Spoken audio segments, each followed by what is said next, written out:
ढूंढ वाले गणेश भाई का छोटा भाई अमोल, लास्ट काम अमोल का, मोक्षदायक का राम राम। देखो, आपके मानने या ना मानने से मेरे ऊपर कोई फ़र्क नहीं पड़ता, लेकिन अपनी अंतरात्मा से स्वयं फैसला करो। जब आप स्वयं फैसला करेंगे तो गलती नहीं होगी। तो भगवान की एक पहचान आपको बताते हैं, जिससे 3 चीज़ों की कभी चाहत नहीं होती और जो 3 चीज़ों में कभी लिप्त नहीं होता। पहला जड़, दूसरा जोड़ू और तीसरा ज़मीन। जड़ मीन्स पैसा। भगवान को कभी पैसे की चाहत नहीं होती। फिर वो नरसिंह भगवान को उठा के देख लो, आप देख लेना। फिर वो श्री राम भगवान ने कुबेर का खजाना जीता था, अयोध्या आ गए कुबेर का खजाना छोड़ के, लव कुश आए, अयोध्या छोड़ के जंगल चले गए। ठीक। फिर वो कृष्ण भगवान ने उस समय हस्तिनापुर, अनंत काल तो कोटि कोटिनवन भारत मैया के सबसे अमीर घरानों में से एक था, लेकिन प्रभु कृष्ण भगवान पांडवों को देके द्वारका चले गए और उन्हें मोह नहीं था। ठीक। भगवान की दूसरी पहचान जोड़ू, मतलब औरत का शौक नहीं होता। फिर वो श्री राम भगवान जंगल गए, जंगल के बाद आरोप लगे तो मानव की खातिर एक आदर्श प्रस्तुत करने के कारण उनने तो अग्नि परीक्षा ले ली थी, जंगल दे दिया था, मैया आई धरती में समा गई। फिर प्रभु श्री राम भगवान अयोध्या छोड़ के उनके आगे लगा मर्यादा पुरुषोत्तम राम, जंगल चले गए। प्रभु कृष्ण भगवान, आप नहीं कह सकते उन्हें औरतों का शौक़ था।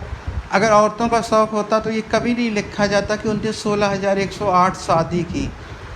ठीक है, उनने 16,108 शादी की, जिसमें 16,100 का तो उद्धार किया,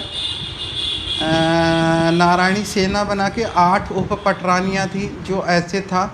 भगवान शादी करते हैं और बहुत से रीजन थे जो छूट जाता है, वो छूट जाता है मृत्यु लोक में। और फिर वो नरसिंह भगवान ले लीजिए। तीसरा आता है ज़मीन। राम भगवान ने लंका जीती, छोड़े आए, अयोध्या छोड़ दी, लास्ट में जंगल में रहते थे, छोड़ी जगह थी, उसमें भी खेल खेला गया, सरयू नदी में समाधि ले ली। फिर वो कृष्ण भगवान पहले गोकुल छोड़ा, वृंदावन छोड़ा, फिर मथुरा छोड़ा, हस्तिनापुर छोड़ा, द्वारका छोड़ के लास्ट में जब उनने देह छोड़ी तो उनके पैर का पदम चमक रहा था। वो जंगल में थे, किसी पेड़ पे बैठे था, क्योंकि शिकारी जंगल में शिकार करने गया था। तो प्रभु कृष्ण भगवान को भी ज़मीन का मोह नहीं था। यानी कि जो भगवान होता है उसे जड़ जोड़ू ज़मीन, ना पैसे का, ना औरत का, ना ज़मीन का कोई शौक़ नहीं होता। पहली बात ये तो हो गए बहुत बड़ी हायर अथॉरिटी, सुप्रीम पावर। अब आते हैं लोग, माँ बाप। माँ बाप भगवान होते हैं लड़के के, तो लड़के को पैसा भी देते हैं, उसकी शादी, उसे जोरू भी देते हैं, उसे ज़मीन, जो माँ बाप की ज़मीन होती है वो अपने लड़के को दे देते हैं। ठीक है। तो भगवान को ना जड़, पैसे, ना औरत, ना ज़मीन का शौक़ होता है, जबकि माँ बाप अपने बच्चों को दे जाते हैं, बांट जाते, तुम लोग रख लो। पति परमेश्वर, जड़। पति अपना पैसा किसे देता है? पति परमेश्वर, यानी कि पत्नी के, एक लड़की का पति उसका परमेश्वर हुआ। पति पैसा किसे देता है? पत्नी को। सब मरने के बाद छोड़ जाता है, पत्नी ले लेती है कानूनन बाय कुछ की भी। फिर देखिए, भगवान को जड़ जोड़ू ज़मीन तीनों को सबने पति दे देता है, औरत को माँ बनाता है, और जो अच्छा पति होता है उसके संबंध किसी और से नहीं होते। आप प्रभु कृष्ण भगवान का भी ले लीजिए, उनने 16,108 शादी की थी, किसी से नाजायज़ संबंध नहीं थे। अगर आप मान लीजिए कुछ नहीं तो आप किसी से भी शादी कीजिएगा, नहीं होती, कानूनन सज़ा मिलेगा, लेकिन वाय भगवान के उससे आपको पाप नहीं लगेगा। कुछ भी कीजिएगा तो बट नेचुरल पति, जो अच्छा पति है वो शादी करेगा और नाजायज़ संबंध उसके नहीं होंगे। रही ज़मीन के बाद, पति मरने के बाद सारी ज़मीन औरतें ही रख लेती हैं, बच्चे ही रख लेते हैं, तो औरत के ही बच्चे रख लेते हैं। तो आप देखिएगा, चाहे तीनों लोक पे चाहिए, चाहे माँ बाप पे चाहिए, चाहे पति परमेश्वर पे जाइए, जहाँ पे भगवान लगा होगा वहाँ जड़ जोड़ू जमीन की कोई वो उसे रखते नहीं हैं, उनकी कोई कहीं पे वो वैल्यूएशन नहीं रह जाती। फिर देखिए आप, लोग कहते हैं ना आसाराम बापू भगवान बने, अरे सिंपल था। जड़, इतनी दौलत कैसे इकट्ठी हो गई? जोरू, रेप केस में फंसे, इतनी सारी ज़मीन खरीद डाली, क्यों? तीनों में लिप्त हैं, यानी भगवान नहीं। राम रहीम, जड़, पैसा, इतना पैसा इकट्ठे करते जाओ। जोरू, रेप में फंसे, औरत में फंसे। ज़मीन, इतनी ज़मीन क्यों खरीद डाली? वीरेंद्र देव दीक्षित, फिर उनके लिए भी पैसा, इतनी लड़कियों का जीवन बर्बाद किया, ज़मीन भी खरीद रहे होंगे। तो बट नेचुरल, आप लॉ और उस प्रोसेस को उठा के देखिएगा। आज नीचे एक सेठानी जी ने कहा मुझसे कि जाने कोई बात हुई, मैंने कहा रखो और डंके की चोट पे कहो मेरा है और मैं नहीं कहता। तो उन्होंने कहा तो भगवान से कहते हैं कि मैं माया से मुक्त हो जाऊं। मैंने कहा ये पागलपन है जो आप कह रही हैं, क्योंकि अनंत काल तक कोटि कोटि नमन, माया से कोई भी मुक्त नहीं हो सकता। सपोज करो ये आपका लड़का है, तो प्रभु कृष्ण भगवान ने गीता में क्या कहा था अर्जुन से? जब अर्जुन ने कहा कि भीष्म पितामह है, द्रोणाचार्य गुरु है, दुर्योधन मतलब कि सगे ताऊ का लड़का है, तब प्रभु कृष्ण भगवान ने क्या कह रहा है? हे अर्जुन, तुझे पागलों जैसा ज्ञान कहाँ से हो गया? पहले प्रभु कृष्ण भगवान को दंडवत उनके पैरों में सिर रख के, नाक रगड़ के उनके वचनों को कहना चाहूँगा, हे अर्जुन, तुझे ये कायरों वाले ज्ञान कहाँ से हो गया? तेरे भीष्म पितामह के और तेरे जाने कितने जन्म हो गए, कितनी बार तू औरत बना होगा, कितनी बार तू पति बना होगा, कितनी बार तू बच्चे बना होगा, जाने तेरे कितने माँ बाप होंगे, ताने तू कितने की पत्नी या पति होगा और कितने के बच्चे होंगे, तेरे कितने जन्मों के बाद तुझे ये जीवन मिला है, और तुझे कायरों जैसी बात आ रही कि ये मेरे पितामह हैं, ये मेरे ताऊ के लड़के हैं, और ये मेरे गुरु हैं, इनके भी लाखों जन्म हो गए। कुछ नहीं है, ये कुरुक्षेत्र की लड़ाई में तुझे कायरों वाला ज्ञान कहाँ से हो गया? ये ब्रह्म ज्ञान है। ये याद रखना, लोग गीता पढ़ लेते हैं लेकिन उन्हें समझ में नहीं आता। मैं एक लाइन पढ़ता हूँ, एकदम क्लियर हो जाता है। तस्वीर रखिए, एकदम तस्वीर बोलने लगती है, क्लियर हो जाता है। आप मानेंगे नहीं, मुझे आँखों में जैसे मशीन सिटी स्कैन नहीं करती है, टूटी हुई हड्डी दिखाता मशीन में, देखिए ये हड्डी टूट गई, डॉक्टर भी दिखाता है, ऐसे ही मेरी आँखें स्कैन कर लेती है। बहुत सी चीज़ें क्लियर है, क्लियर व्यू है। लेकिन ये बच्चों को मत सुनाना, जो ये कह रहे हैं ना, उन्हें समझा रहा हूँ कि मत करो ऐसा। कौन सा वो है? ये प्रभु कृष्ण भगवान ने गीता में कहा है। शायद मैं तो पुत्र हूँ, मैं प्रभु कृष्ण भगवान क्या है? पालन करता पापा के अवतार, और मैं पालन करता पापा को बहुत प्यार करता हूँ, पैसे वाली माँ को। लोग कहते हैं ना कि मुझे मोह माया ममता का शौक़ नहीं, ये कभी मत कहना। माया से कभी मत निकलना, क्योंकि माया में हमेशा फंसे रहना। क्यों? जब बच्चा आँख खोलता है तो माया में फंस जाता है, और जब शरीर देह छोड़ता तो ये मेरे पुत्र है, ये मेरे बुआ हैं, ये मेरी चाची है, या ये मेरी बेटी है, या मेरी बेटी की बेटी है, तो माया के अंतर्गत ही ये संसार चल रहा है। माया के अंतर्गत ये मेरे पुत्र हैं, मैं इनके लिए करना, तो पंखा, लाइट, बल्ब, अब मोबाइल, आविष्कार, ये मैसेज जो आपको भेज रहे हैं, ये सब माया के अंतर्गत ही किया गया है। तो याद रखना, पैसे वाली माँ का एक नाम अनंत काल तक, कोटि कोटि नाम, अनंत काल तक माया है।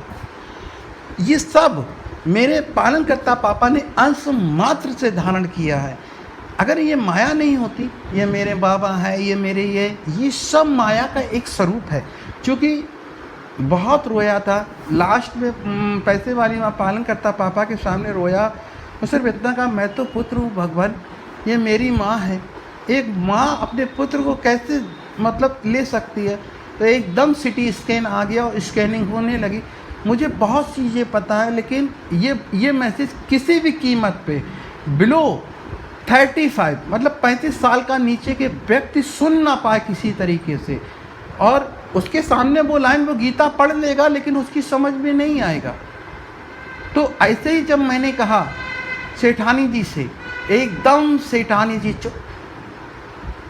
और यही था ज्ञान जो भगवान द्वापर में कृष्ण भगवान अर्जुन से कुरुक्षेत्र में कह गए थे। यही है, गीता में बहुत कुछ है और शायद ये वक्त नहीं है बताने का। आगे का खेल प्रभु कलगी भगवान, मेरे पालनकर्ता पापा के अवतार प्रभु कलगी भगवान खेलेंगे।